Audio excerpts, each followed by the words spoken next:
it may seem a bit premature to make a speech now about Britain after COVID, when that deceptively nasty disease is still rampant in other countries and when global case numbers are growing fast, and when many in this country are nervous, rightly, about more outbreaks, whether national or local, like the flare-up in Leicester. Whereas I promise we're putting on the brakes, and I thank the people of Leicester for their forbearance. And yet we cannot continue simply to be prisoners of this crisis. We're preparing now, slowly, cautiously, to come out of hibernation, and I believe it's absolutely vital for us to set out the way ahead so that everyone can think and plan for the future, short, medium, and long term. Because if the COVID crisis has taught us one thing, it's that this country needs to be ready for what may be coming, and we need to be able to move with levels of energy and speed that we have not needed for generations. And I know that there are plenty of things that people will say, and we got wrong, and we owe that discussion and that honesty to the tens of thousands who have died before their time, to the families who have lost loved ones. And of course there must be time to learn the lessons, and we will. But I also know that some things went right, and emphatically right. And I think of the speed and efficiency with which we put up the Nightingales, 10 days for a hospital.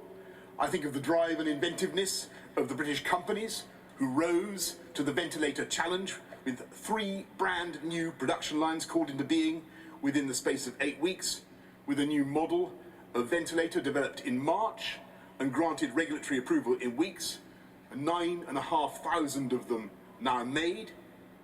I pay tribute to the pace at which Oxford University managed to perform the trials for dexamethasone, the world's first demonstrably life-saving treatment for the disease. I'm in awe of the problem-crunching fury with which HMRC and the Treasury created the furlough scheme and all the other means of support. World-leading standards of protection for jobs and incomes set up in a matter of days. There were brilliant and determined individuals who more than rose to the challenge of this crisis.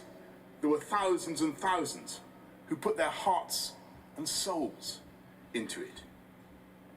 And yet our debt is not just to them, it's not just even to the devotion and the love of the NHS and the care workers who saved so many lives, including my own.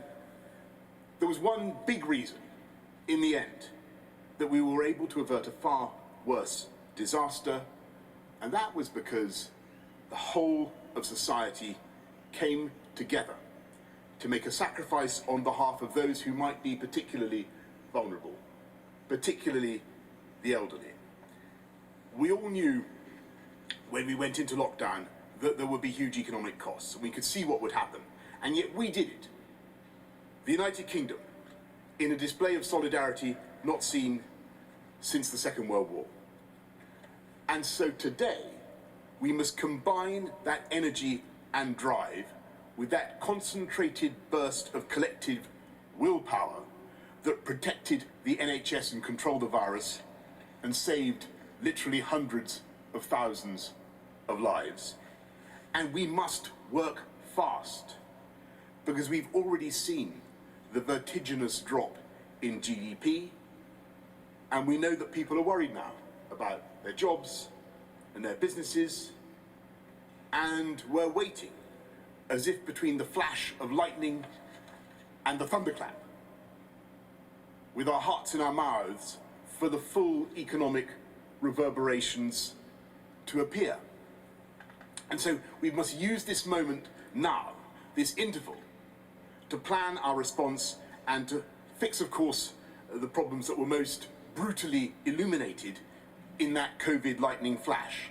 The problems in our social care system, the parts of government that seemed to respond so sluggishly, so that sometimes it seemed like that recurring bad dream when you're telling your feet to run and your feet won't move.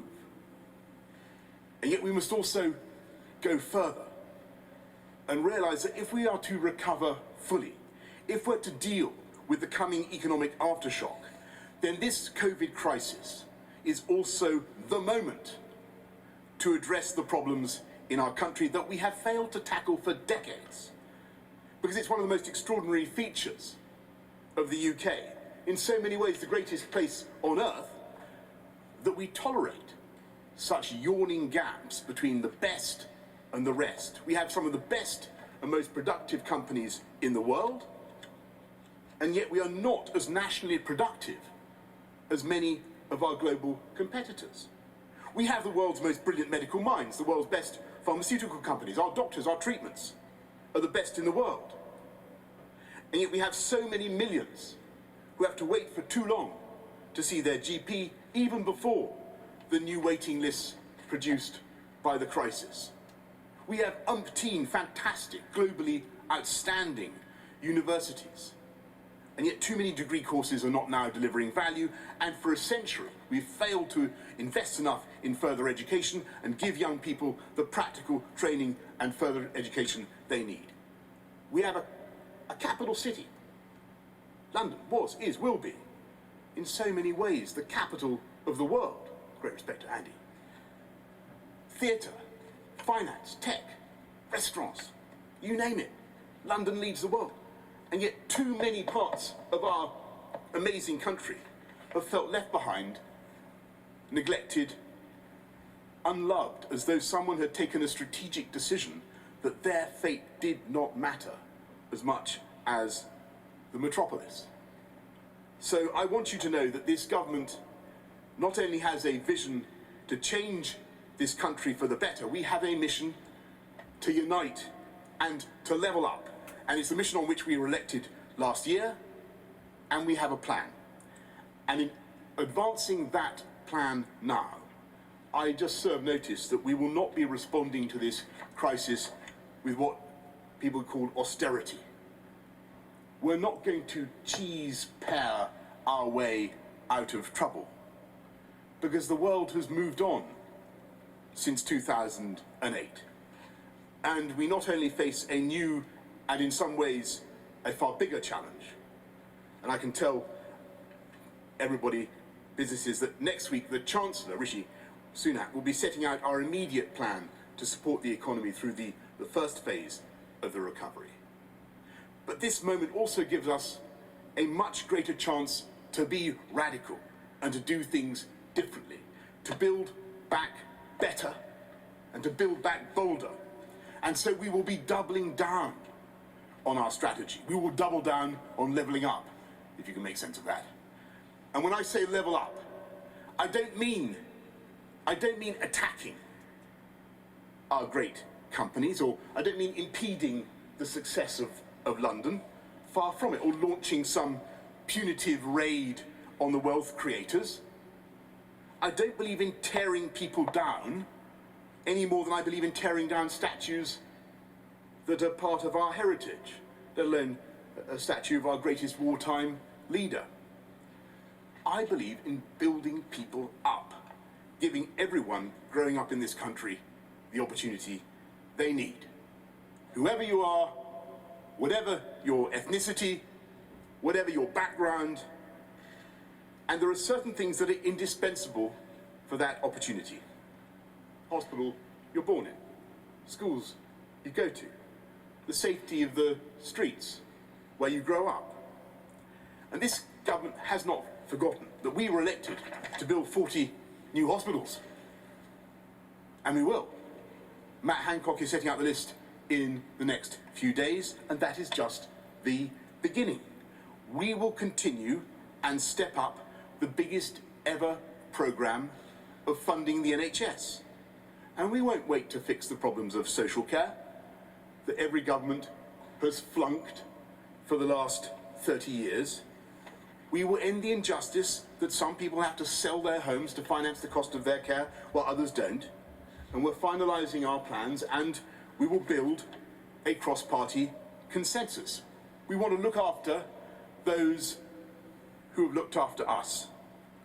And at the same time, we will build the foundations now for future prosperity, to make this country a Britain that is fully independent and self-governing for the first time in 45 years, the most attractive place to live, to invest, to set up a company, with the most motivated and highly skilled workforce. And so we're investing massively now in education, with over £14 billion for primary and secondary education between now and 2023. And today, with a new 10-year school building programme, beginning now with £1 billion for the first 50 schools, and a vast £1.5 billion programme for refurbishing our dilapidated FE sector, dilapidated in many places, not here, of course, because it's time that the system recognised that talent and genius are expressed as much by hand and by eye as they are by a spreadsheet or an essay. So when I say unite and level up, when I say build up people and build up talent, I want to end the current injustice. That means a pupil from a London state school is now 50% more likely to go to a top university than a pupil from the West Midlands. And that is not only unjust, it is such a waste of human talent. We will unleash the potential of the entire country. And that means basic things, cracking down, again, on the crime that blights too many of our streets and too many lives. And we'll get on with our plan to recruit 20,000 more police officers. We've already found 3,000, already recruited 3,000. And I thank the police again for everything they're doing and have done in this crisis. And we will back our police all the way and give our justice system the powers we need to end the lunacy that stops us, for instance, deporting some violent offenders, just as we've already stopped the automatic early release of terrorists. We'll make this country safer. We will build the hospitals, build the schools, the colleges, but we will also build back greener and build a more beautiful Britain. We will protect our landscape with flood defences and plant 30,000 hectares of trees every year, creating a new patchwork of woodlands to enchant and re-energise the soul. And in those towns that feel left behind, we have plans to invest in their centres. New academy schools, new green buses, new broadband, and we want to make them places where people have the confidence to stay, to raise their families, to start businesses, and not to feel that all the action is in the cities or in the metropolis. And yet, I don't think that this crisis has ended the desire or the need to move around swiftly and efficiently. We've all, or many of us, been learning the wonders of Zoom and MS Teams and the pleasure of muting and unmuting our colleagues at key moments. But we still need to travel. And more than ever, the time has come when we must unite and level up in the most basic way possible, not just with HS2 and Northern Powerhouse Rail, but with better roads, better rail all round, unlocking the central Manchester bottleneck that delays services across the north, 4,000 brand new zero carbon buses, a massive new plan for cycleways across the country, and we will build and rebuild those vital connections to every part of the UK, because now is the moment to strengthen that incredible partnership between England, Scotland, Wales and Northern Ireland. And I know that sometimes people have played up the legitimate variations in response between the devolved administrations. But when you look at the whole effort, you can see the absolutely vital role of that union and that partnership. It is our fantastic UK armed services that have played such a crucial role in this crisis, running the test centres, building the hospitals, transporting people from the Shetlands to the right COVID wards. It was the might of the United Kingdom Treasury that set up that furlough scheme in all corners of the country, sent massive and immediate extra funding to all 4 parts of the UK. So I think the Union has more than showed its worth. And a prosperous and united kingdom must also be a connected kingdom. And that's why we're now accelerating projects from the southwest to the northeast, from Wales to Scotland to Northern Ireland, and to drive economic growth in all parts of the country. I can say that we will carry out a study of all future road, rail, air and cross-sea links between all our 4 parts of the UK. When did a government first promise to dual the A1 to Scotland? I tell you, it was 1992. This government is going to get on and do it. And it is this infrastructure revolution that will allow us also to end that other chronic failure of the British state. Decade after decade in which we have failed to build enough homes. We will build fantastic new homes on brownfield sites and other areas that with better transport and other infrastructure could frankly be suitable and right for development. And we will address that intergenerational injustice and help young people get on the housing ladder in the way that their parents and grandparents could. And it's to galvanise this whole process that this government will shortly bring forward the most radical reforms of our planning system since the end of the Second World War. Yes, we will insist on beautiful low-carbon homes like this one. But COVID has taught us the cost of delay. Why do larger procurement projects take 80% longer in the UK than in Germany? Why are UK capital costs typically between 10 and 30% higher than other European projects? Why is HS2, transformational though it will be, going to cost us the equivalent of the GDP of Sri Lanka? Why are we so slow at building homes by comparison with other European countries? In 2018 we built 2.25 homes per 1,000 people. Germany managed 3.6, Netherlands 3.8, France 6.8. I'll tell you why. Because time is money. And the newt counting delays in our system are a massive drag on the productivity and the prosperity of this country. So we will build better and build greener, but we will also build faster. And that's why the Chancellor and I have set up Project Speed to scythe through red tape and get things done. And with every home we make, every mile of full fibre broadband that we lay, every flood defending culvert that we dig, with every railway station, hospital or school that we build, we will of course be tackling the next wave of this crisis by helping to create thousands of high-paid, high-skilled jobs. Because we know in our hearts that the furloughing cannot go on forever. And as the economy recovers, we also know that jobs that many people had in January are also not coming back, or at least not in that form.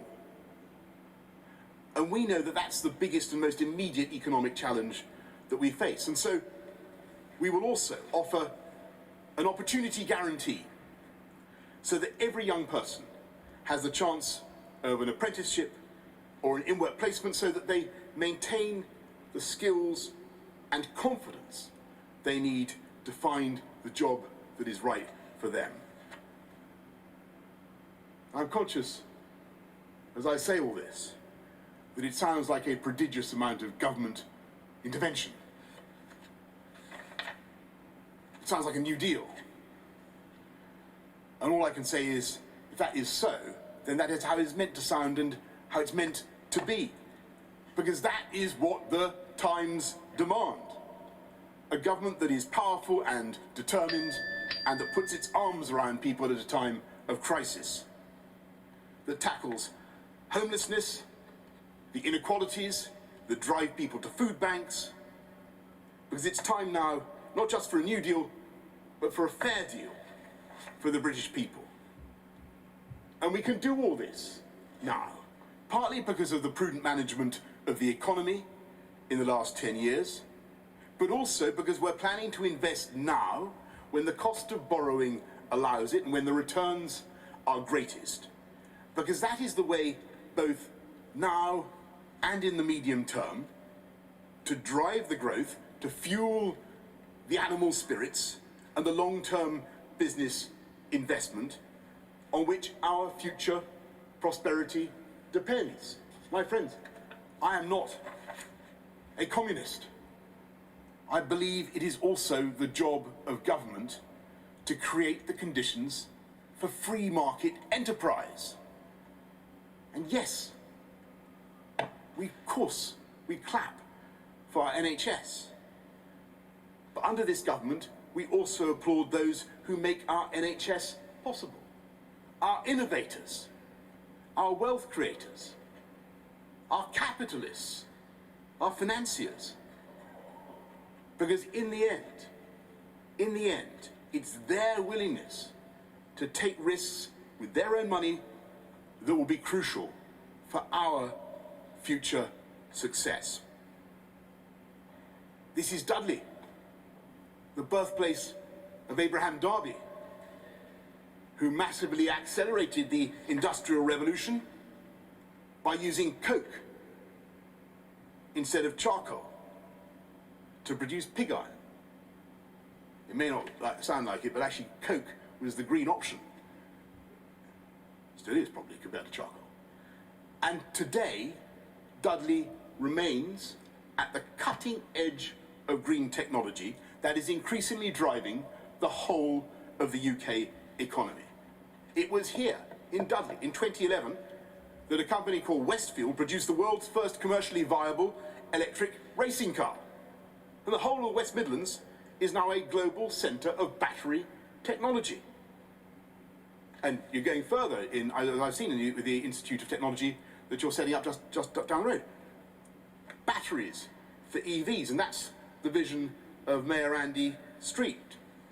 And we will back that vision. This government will back that vision. This is a government that backs Britain and believes in British innovation. And this summer, we will be creating a new science funding agency to back high-risk, high-reward projects. Because in the next 100 years, the most successful societies will be the most innovative societies. And we in this country have the knack for innovation. We lead the world in quantum computing, in life sciences, in genomics, in artificial intelligence, space satellites, net zero planes, and the long-term solutions to global warming, wind, solar, hydrogen technology, carbon capture and storage, nuclear. And as part of our mission to reach net zero CO2 emissions by 2050, we should set ourselves the goal now of producing the world's first zero-emission long-haul passenger plane. Jet Zero. Let's do it. And though we're no longer a military superpower, we can be a science superpower. But we must end the chasm between invention and application. That means a brilliant British discovery disappears to California and becomes a billion-dollar American company or a Chinese company. And we need now a dynamic commercial spirit to make the most of UK breakthroughs so that British ideas produce new British industries and British jobs. And yet, of course, to achieve all that from where we are now, we must first get on with the hard and painstaking work of reopening our economy. And I feel the urgency and impatience of all those sectors that are still being held back, the theatres, the arts, the salons, the gyms, cricket clubs, sectors in which we lead the world and yet which suffer because they depend on the very physical proximity and contact that COVID makes so difficult. And I say to all of you, or everybody in those sectors, we will get you going as fast as we possibly can. We want to get back to life as normal for as many as possible, as fast as possible. But as we approach July the 4th, I must say that the dangers, as we can see in Leicester, the dangers have not gone away. The virus is out there, still circling like a shark in the water, and it will take all our collective discipline and resolve to keep that virus at bay. And if we can, and get on to the next phase of the recovery, then we can get on all the faster to deliver our plan. Because this government is not just committed to defeating coronavirus. This government is determined to use this crisis finally to tackle this country's great unresolved challenges of the last 3 decades. To build the homes, to fix the NHS, to solve social care, to tackle the skills crisis, to mend the indefensible gap in opportunity and productivity and connectivity between the regions of the UK, to unite and level up. And to that end, we will build. Build back better, build back greener, build back faster. And to do that at the pace that this moment requires, we need now to distill the very best of the psychic energy of the last few months. Let's take the zap and élan of the armed services who built the Nightingales. Let's take the selflessness and the love of the health and the care workers and the charities, the public spirit and the good humour of the entire population, and let's brew them together with the superhuman energy of Captain Tom, bounding around his garden at the age of 100 and raising millions for charity. Let's take that combination, that spirit, bottle it, swig it,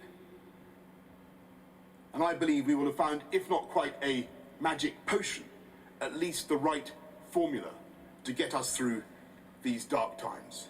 And I must stress that there will still be some tough times ahead. And to work this whole plan through will take effort and nerve and patience. And no, we won't get everything right. We certainly won't get everything right first time.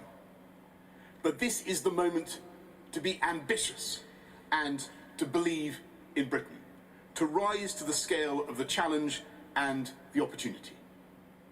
If we deliver this plan together, then we will together build our way back to health, and we will not just bounce back, we will bounce forward, stronger, better, and more united than ever before. Thank you all very much.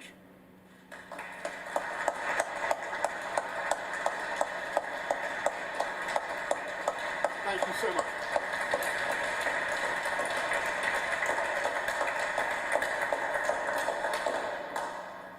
Thank you very much. I think we're going to go now to some questions from our friends in the media, and we're going to go first to Laura Koonsberg of the BBC. Thank you very much, Prime Minister. Good morning. You've set out a very long list of promises and ambitions, but the economy is falling off a cliff, and what the government's promised today amounts to less than £100 per person in order to try to fix the very many things that you have talked about. How does that remotely match your rhetoric? And can I ask also for the people of Leicester, can you give them any indication of how long the lockdown that's been brought back there might last, and will you commit to updating them as often as you can? Yes, thanks very much, Laura. Well, first of all, you're absolutely right to say that the initial package that we're talking about is £5 billion, but that's not an insignificant sum, but that's part of a massive programme overall. £34 billion on the NHS, £14 billion on education, £100 billion on infrastructure. You know, these sums mount up. Now, there's a reason we can do this now. As I say, we've managed the economy prudently. It's the right time to borrow. But what we're saying is that this is the moment to make that big long-term stake, that backing of Britain, because that will deliver the long-term productivity gains, the gains that will in the end deliver the tax revenues that of course we're going to need down the line. We can balance this over the cycle, but we must make the investment now. That is the right way forward. And on Leicester, let me just say that obviously we will be in constant communication with the authorities in Leicester, but also monitoring it nationally and ensuring that, you know, as and when the data changes and the situation improves, then we will take steps to ease the measures that we've had to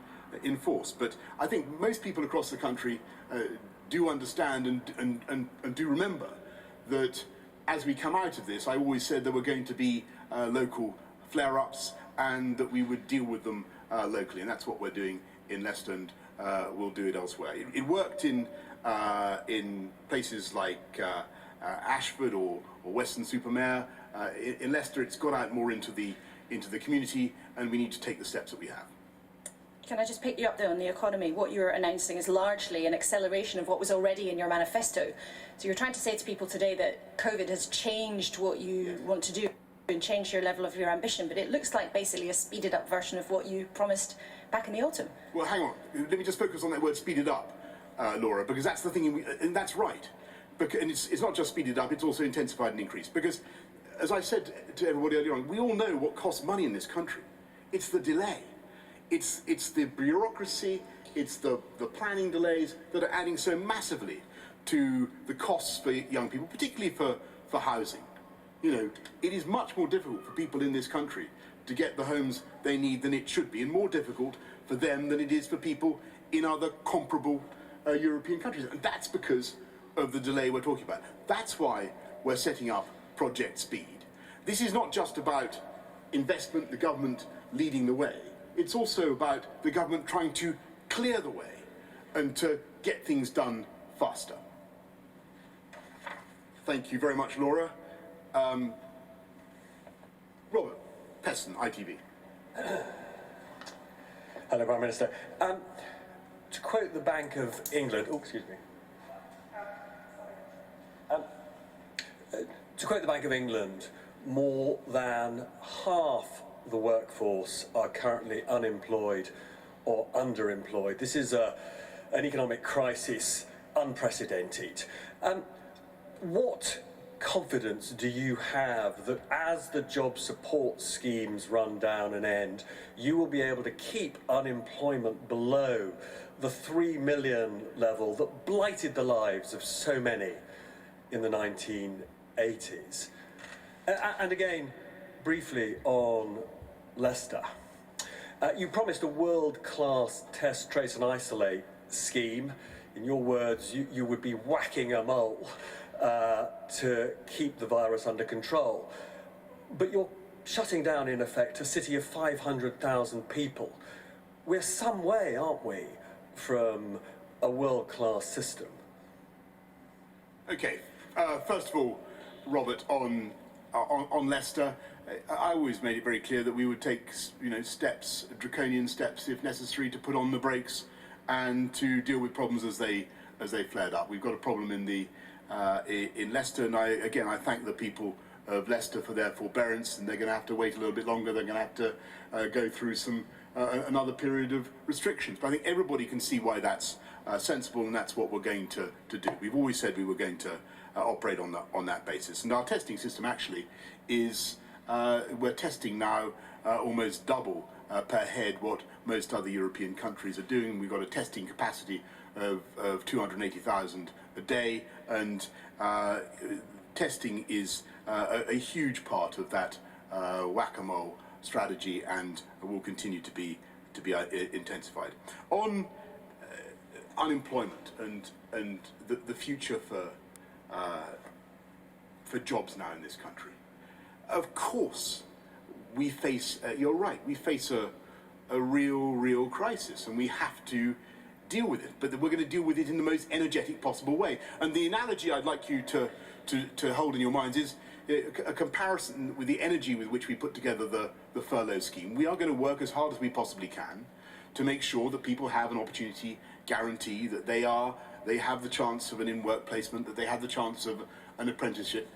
But Robert, I'm not going to pretend that this is going to be without real difficulty and real bumps. I'm not going to put a number on it because I can't at this stage. What we can do is put in the investment now, get the plans going, get the projects underway, get the diggers in, get the hospitals, start the hospitals building.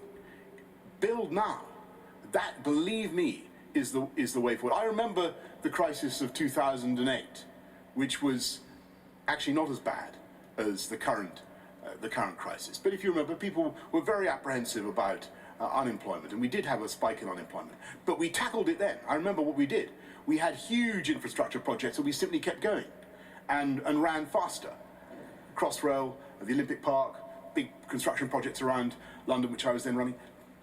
That is one of the solutions. But there are, as you'll see from this plan that we've announced today, short-term, medium-term, long-term, there are many other aspects to it.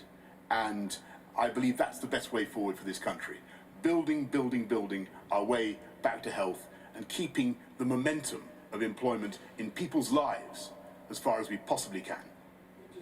On that there, I mean, the kind of investment you've announced is even when it's speeded up, it takes a long time to have an impact on prosperity. The people who are losing jobs are typically people with lower skills in retail, in hospitality, and it looks as though those sectors are going to be shrinking for some time to come. How can you give those people the skills rapidly to find work? Well, Robert, the best thing to do is not just to give them the opportunity guarantee that we've talked about just now, but also, of course, not to despair of the possibility of the return of their existing businesses to life in as fast a way as possible. And that's why it is also vital that we not only get this economic recovery programme going, but that we simultaneously continue to bear down on the disease. And if you want what's my plan, what's my vision for how we're going to cope with COVID, I don't want a world in the next year where we're endlessly forced to stay meters apart from each other. That's not going to work in the long term for the UK economy, for a great dynamic service economy such as the one that we had. It wouldn't even work for a manufacturing economy such as the one that we have. So we've got to get that disease down and return to life as fast, a normal life, as fast as we possibly can. Yes, I fully accept that there are going to be economic aftershocks, but there are also big opportunities now to take this country forward, to make investments, to make big changes in the way that I described. Thank you, Robert. Beth Wrigley, Sky News. Thank you. Prime Minister, you talked about people having their hearts in their mouths as we wait for the economic reverberations of COVID. And millions of people will be watching this speech and they've got their hearts in their mouths about their jobs. 9 million people have been furloughed, 3 million in the hospitality sector. 9 million is over a quarter of the current workforce. You're talking about build, build, build. What about jobs, jobs, jobs and jobs now? And I've got 2 questions on that. One is, will you extend the furlough scheme beyond September for certain sectors? And just to go back to the New Deal and Roosevelt, his works programme created 4 million jobs in the US. You said you can't put a number on what level of redundancies we might see. Can you actually give us a number about what your plan means in terms of actual jobs being created? Well, no, because we don't yet know what the full economic impact is going to be. But certainly the furlough scheme runs on to October, and we will do everything we can to get this economy moving. And I think what we've set out is the most radical, boldest and most ambitious vision for investment in the infrastructure and the public services of this country that I can think of in my political lifetime. But it's also the building of the platform. This is the crucial thing. It's the building of the platform, the bedrock for the private sector, with all its ingenuity, to invest and to come up with new jobs and new businesses. And so this is a programme for jobs, jobs, jobs. Because it's by building our infrastructure, building our schools, building our hospitals, building back better, bolder and greener, that we will get the jobs that this nation needs. And that's our strategy. But if you can't reopen the economy, and Leicester is a worrying sign, will you protect people's jobs? Or are you saying to those people furloughed, are you saying to those 3 million people working in hospitality, I'm sorry, but you might just lose your jobs? Well, I just return you to what I said to Robert. Our ambition is to try to get back as fast as we possibly can to a world in which the UK's dynamic, unbelievably creative and attractive service economy is able to operate again in a way that creates jobs. And that's what we hope to do. But in the meantime, here's a massive programme to start us up and get us moving. And I think it will make a huge difference. But we will keep it under constant review. And if we have to go further, believe me, we certainly will. And just one quick follow-up. You talked about the opportunity guarantee. In your manifesto, you had a tax guarantee. You had a tax guarantee that said to voters, no tax increases of national insurance, income tax, VAT. But Roosevelt himself had to tax the wealthy for everyone to do their bit to rebuild the US economy. Are you saying to people today that part of your real build will involve tax rises for those that can afford it? The manifesto promises are redundant now, aren't they? I think you should really wait to see what the Chancellor has to say in the course of the next few weeks and months. But I remain absolutely determined to ensure that the tax burden, insofar as we possibly can, is reasonable, and that we continue to be a dynamic, competitive, open market economy. And I think that's what people want to see. But on fiscal matters, you're not going to tempt me, Beth, now to make any further comment. You'll have to wait for Rishi to speak later on. Okay, thank you so much. Thank you. Pippa Crerar.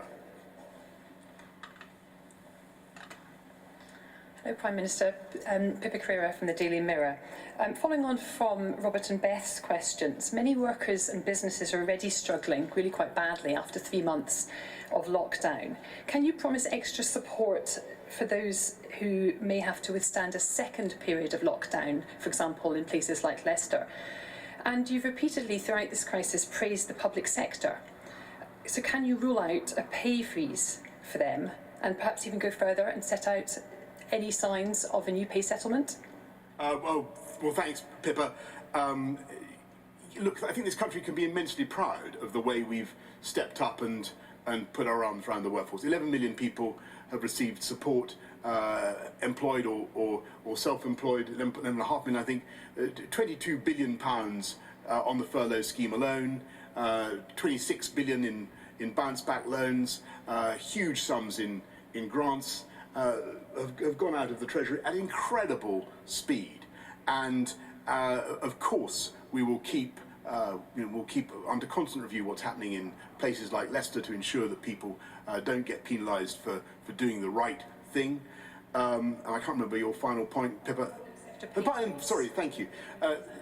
Well, there will, of course, we'll be looking at the independent public sector pay review body and seeing what they say. But I'm very proud, for instance, that under this government we've had a 12.5% increase in pay for nurses alone since 2018. and we believe in that. We believe in that investment. This government's making the biggest ever investment in the NHS. Starting salary for teachers, we're putting at £30,000. This is a very, very ambitious government that believes in investing in public services. Can I just also ask very quickly on behalf of some colleagues that weren't able to be here. China's passed a draconian security law giving powers over Hong Kong, which obviously deepens fears over the city's freedoms. Your Foreign Secretary said that it cannot be business as usual anyway with China after the COVID crisis. Have you made your mind up, or will this impact on your decision about whether to allow Huawei to be allowed to be used in Britain's 5G network? Thanks, Pippa. Well, as Dom Raab has already said, we are obviously deeply concerned about the decision to pass the national security law in Beijing as it affects Hong Kong. We will be looking at the law very carefully. We will want to scrutinise it properly to understand whether it's in conflict with the joint declaration between the UK and China. And we'll be setting out our response in due course. You'll have heard what I've already said, Pippa, about our duty to the BNOs in Hong Kong. And on Huawei and other matters, the position is very, very simple. Look, I'm not going to get it drawn into Sinophobia, because I'm not a Sinophobe. On the other hand, I do want to see our critical national infrastructure properly protected from vendors, hostile state vendors. So we need to strike that balance, and that's what we'll do. Thank you very much. Thank you. Can we go to Jason Groves, Daily Mail? Thanks, Prime Minister. It sounds like quite a lot of gloopy public spending. When are we going to, gloopy, when are we going to hear about the kind of tax cuts and incentives for entrepreneurs we've expected from Tory administrations in the past? Or are you more sort of Gordon Brown than Margaret Thatcher now? And can I ask on planning, it sounds like the Newts are going to get it. Is it the end of the road for NIMBYs as well? Are you willing to stand up to those people in Middle England who say not in my backyard and say, yes, it's going to have to be in your backyard? Well, first of all, I don't think that you wait and see what Rishi has to say. And you had the Daily Mirror calling for tax rises, the Daily Mail calling for tax cuts. I think that we understand the debate. We wait. You know where my instincts are and what I would like to do. They're of course to cut taxes wherever you possibly can. But the difficulty we have is that we have a generational challenge now, and we have to take our country forward. I think that the package we've set out is the right one. It's a massive programme of investment, of backing and believing in Britain. But I also understand that on top of that bedrock of infrastructure, you need dynamic private sector concerns. And you need to make sure that the fiscal environment, as we leave the EU, the fiscal environment has got to be as competitive as it can possibly be. Because I want people to be starting up companies, I want people to be developing their companies, and I want people, as I said in the speech, I want brilliant British ideas being translated into brilliant British companies, billion-pound British companies, and not just disappearing to America or China or wherever else. And that requires a competitive approach to taxation. But you're going to have to wait, as I said to Pippa, you're going to have to wait for Rishi for the tax package. And the NIMBYs?